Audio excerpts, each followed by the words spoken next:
بسم اللہ الرحمن الرحیم۔ اللہ کے نام سے شروع کرتا ہوں جو بہت ہی مہربان ہمیشہ رحم فرمانے والا ہے۔ سورہ النساء آیت نمبر 92۔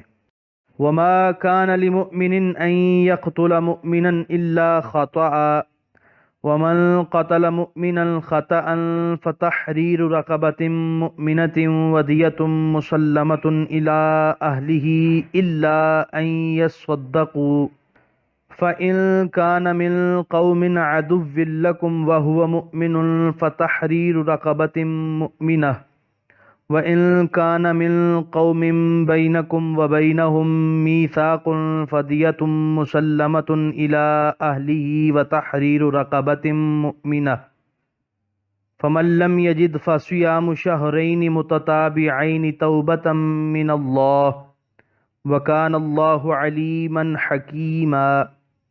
ترجمہ: اور نہیں جائز کسی مومن کے لیے کہ قتل کرے کسی مومن کو مگر غلطی سے، اور جس نے قتل کیا کسی مومن کو غلطی سے تو اس کی سزا یہ ہے کہ آزاد کرے مسلمان غلام اور خون بہا ادا کرے مقتول کے گھر والوں کو، مگر یہ کہ وہ خود ہی خون بہا معاف کر دیں۔ پھر اگر ہو مقتول اس قوم سے جو دشمن ہے تمہاری لیکن وہ مقتول خود مومن ہو تو قاتل آزاد کرے ایک مسلمان غلام، اور اگر مقتول اس قوم سے ہو کہ ہو چکا ہے تمہارے درمیان اور ان کے درمیان معاہدہ تو قاتل خون بہا دے دے اس کے گھر والوں کو اور آزاد کرے ایک مسلمان غلام۔ تو جو شخص غلام نہ پا سکے تو روزے رکھے 2 ماہ لگاتار۔ اس گناہ کی توبہ اللہ کی طرف سے یہی مقرر ہے، اور ہے اللہ تعالی سب کچھ جاننے والا، حکمت والا۔ سورہ النساء آیت نمبر 92 کے پہلے حصے کی تفسیر۔ مفسرین نے ما کان لمؤمن کا معنی کیا ہے ما صح لمؤمن ولیس من شانہ، مومن کے لیے یہ درست اور جائز نہیں اور مومن کے شیان شان نہیں کہ وہ اس فعل شنی کا بسلامتی ہوش و حواس ارتکاب کرے۔ ہاں، یہ الگ بات ہے کہ بے ارادہ اور نادانستہ اس سے یہ جرم سرزد ہو۔ اس اسلوب بیان سے واضح ہو گیا کہ یہ جرم معمولی قسم کا نہیں بلکہ نہایت سنگین اور بہت ہی گھناؤنا ہے۔ کسی ایماندار سے اس کا صدور حد درجے کبھی ہے۔ الخطأ اذا لم یصنع عن تعمد، یعنی اگر قصد و ارادے کے بغیر کوئی کام ہو جائے تو اسے خطا کہتے ہیں۔ اس کی مختلف صورتیں ہیں۔ کفار کے ساتھ جنگ جاری تھی، گولیاں برس رہی تھیں، اتفاقاً اس کی گولی سے کوئی مسلمان مارا گیا، یا نشانہ لگایا گیا شکار کو اور جا لگا کسی انسان کو، یہ سب قتل خطا کی صورتیں ہیں۔ تمام میں قدر مشترک قصد کا نہ ہونا ہے۔ اس آیت کریمہ میں قتل خطا کی 3 صورتیں اور ان کے احکام بتائے گئے ہیں۔ پہلی صورت تو یہ ہے کہ مقتول مسلمان ہو، اس کا حکم یہ ہے کہ قاتل ایک مسلمان غلام کو آزاد کرے اور اس کے ورثاء کو دیت ادا کرے۔ اس کی مقدار اللہ کے رسول نے 100 اونٹ مقرر فرمائی ہے اور یہی مقدار ہر زمانے کے لیے ہے۔ ہاں، اگر کوئی شخص اونٹ نہ ادا کر سکتا ہو تو ہر زمانے میں 100 اونٹوں کی قیمت کے برابر نقد روپیہ دے سکتا ہے۔ اونٹوں کی قیمتوں میں کمی و بیشی سے روپے میں کمی بیشی ہو سکتی ہے، بہرحال دیت 100 اونٹ ہی ہوگی۔ البتہ اگر مقتول کے وارث دیت بخش دیں تو وہ بخش سکتے ہیں۔ شریعت اسلامیہ نے دیت کے لیے روپے کی کوئی مقدار مقرر نہیں کی، کیونکہ روپے کی قیمت یعنی قوت خرید گھٹتی بڑھتی رہتی ہے۔ اگر روپے کی قوت خرید گھٹ جائے تو انسانی جان کی قدر و منزلت بھی گر جائے گی، جو کسی طرح بھی قرین انصاف نہیں۔ اس لیے شریعت نے خون بہا 100 اونٹ مقرر کیے ہیں تاکہ انسانی جان کی قدر و منزلت گرنے نہ پائے اور تمام حالات میں انصاف کے تقاضے پورے ہوتے رہیں۔ یہی حکمتیں ہیں جو ہر حکم شرعی میں جلوہ نما ہیں اور اہل نظر کو بتا رہی ہوتی ہیں کہ یہ شریعت انسانی عقل کی تراشیدہ نہیں بلکہ علیم و حکیم رب کی فرستادہ ہے۔ سورہ النساء آیت نمبر 92 کے دوسرے حصے کی تفسیر۔ پھر اگر ہو مقتول اس قوم سے جو دشمن ہے تمہاری۔ قتل خطا کی دوسری صورت یہ ہے کہ مقتول ہو تو مسلمان لیکن اس کی بود و باش کفار میں ہو۔ اس صورت میں صرف ایک مسلمان غلام آزاد کر دے، اس پر دیت لازم نہ ہوگی، اور وہ اس لیے کہ اس کے سب وارث کافر ہیں اور مسلمانوں سے برسر پیکار ہیں۔ ان کو دیت ادا کرنا تو ان کو تقویت دینا ہے جو کسی طرح قرین عقل نہیں۔ سورہ النساء آیت نمبر 92 کے تیسرے حصے کی تفسیر۔ تو قاتل خون بہا دے دے اس کے گھر والوں کو اور آزاد کر دے ایک مسلمان غلام۔ اگر مقتول اس قوم کا فرد ہو جس کے ساتھ تمہارا معاہدہ ہو چکا ہے، خواہ وہ مسلمان ہو یا کافر، اس صورت میں قاتل مسلمان غلام آزاد کرے اور مقتول کے ورثاء کو دیت ادا کرے۔ ذمی یعنی اسلامی حکومت کی غیر مسلم رعایا کا بھی یہی حکم ہے۔ مسلم، کافر، مجوسی وغیرہ سب کی دیت یکساں ہے، یعنی 100 اونٹ۔ وبہی قال ابو حنیفہ رحمۃ اللہ علیہ۔ سورہ النساء آیت نمبر 92 کے بقیہ حصے کی تفسیر۔ تو جو شخص غلام نہ پا سکے تو روزے رکھے 2 ماہ لگاتار۔ اگر کوئی شخص غلام خریدنے کی استطاعت نہ رکھتا ہو یا غلام دستیاب ہی نہ ہو سکتے ہوں تو پھر 2 ماہ لگاتار روزے رکھے۔ اگر اس نے عذر شرعی مثلا حیض، بیماری کے سوا ناغہ کیا تو پھر از سر نو شروع کرنے ہوں گے۔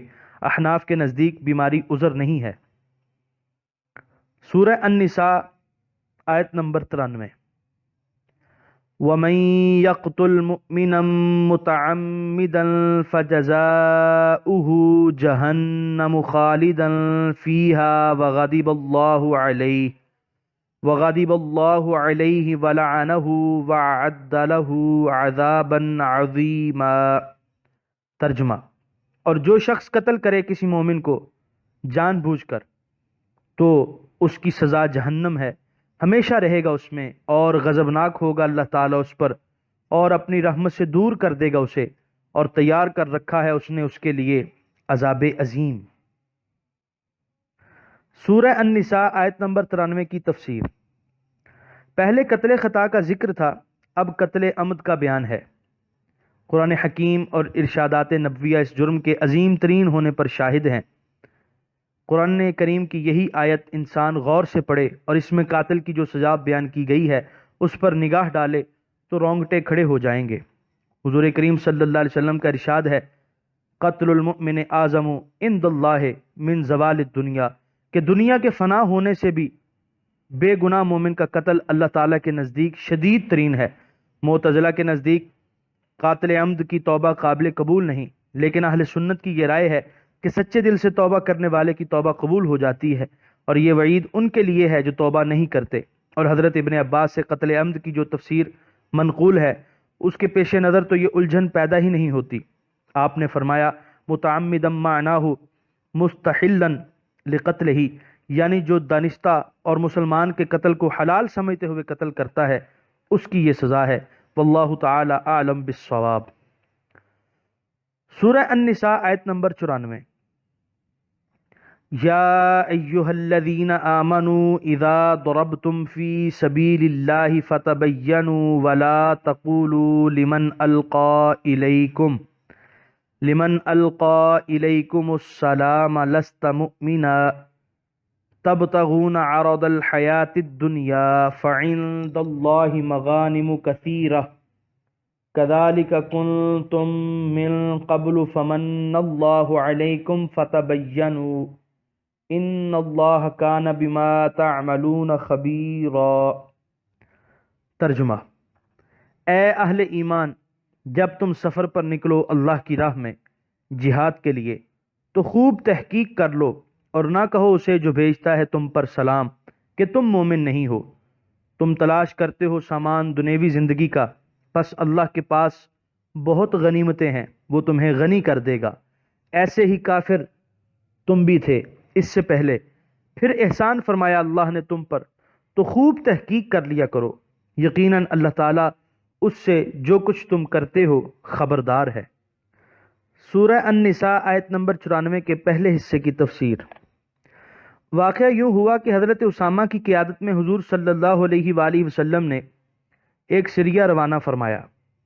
کفار کو جب لشکر اسلام کی آمد کی خبر ملی تو وہ بھاگ گئے، لیکن مرداس نامی ایک شخص جو مسلمان ہو چکا تھا وہ اپنے مال مویشی کے ساتھ ٹھہرا رہا۔ جب مسلمان وہاں پہنچے اور نعرہ تکبیر بلند کیا تو اس نے بھی جواب میں اللہ اکبر کہا اور کلمہ شہادت پڑھتا ہوا نیچے اتر آیا اور انہیں السلام علیکم کہا، لیکن حضرت اسامہ نے اس کی پرواہ نہ کی، اسے قتل کر دیا اور اس کا ریوڑ ہانک کر مدینہ طیبہ لے آئے اور بارگاہ رسالت میں سارا ماجرا بیان کیا۔ حضور بہت رنجیدہ خاطر ہوئے۔ اس وقت یہ آیت نازل ہوئی۔ آیت سابقہ میں مسلمانوں کو حالت امن میں مسلمان اور غیر مسلمان کو قتل کرنے سے منع کیا، اس آیت میں حالت جنگ میں بھی بلا وجہ قتل و غارت سے روک دیا۔ جب تک تمہیں یقین نہ ہو جائے کہ یہ محارب کافر ہے اس وقت تک ہاتھ نہ اٹھاؤ، اور اگر کوئی عین اس وقت بھی اظہار اسلام کرے تو مال غنیمت کے حصول کے لیے اس کی شہادت رد نہ کر دو۔ اس فنا پذیر دولت کی خاطر تم ایک مومن کی شہادت ایمان رد کر رہے ہو۔ تمہیں معلوم ہونا چاہیے کہ رزق کی کنجیاں اللہ کے ہاتھ میں ہیں۔ اگر تم اس کے حکم کی تعمیل کرو گے تو وہ دوسرے ذریعے سے تم پر رزق کے دروازے کھول دے گا۔ سورہ النساء آیت نمبر 94 کے بقیہ حصے کی تفسیر۔ ایسے ہی کافر تم بھی تھے اس سے پہلے، پھر احسان فرمایا اللہ نے تم پر، یعنی ابتدا میں تمہاری بھی زبانی شہادت اسلام پر اعتبار کر لیا گیا تھا، اب تم دوسروں کی زبانی شہادت کو کیوں صحیح تسلیم نہیں کرتے؟ فتبینوا کا لفظ آیت میں 2 بار آیا ہے جو قتل میں انتہائی احتیاط برتنے کی تاکید کر رہا ہے۔ سورہ النساء آیت نمبر 95۔ لا يستوي القاعدون من المؤمنين غير أولي الضرر والمجاهدون في سبيل الله بأموالهم وأنفسهم فضل الله المجاهدين بأموالهم وأنفسهم على القاعدين درجة وكلا وعد الله الحسنى وفضل الله المجاهدين على القاعدين أجرا عظيما۔ ترجمہ: نہیں برابر ہو سکتے گھروں میں بیٹھنے والے مسلمان سوائے معذوروں کے، اور جہاد کرنے والے اللہ کی راہ میں اپنے مالوں اور اپنی جانوں سے۔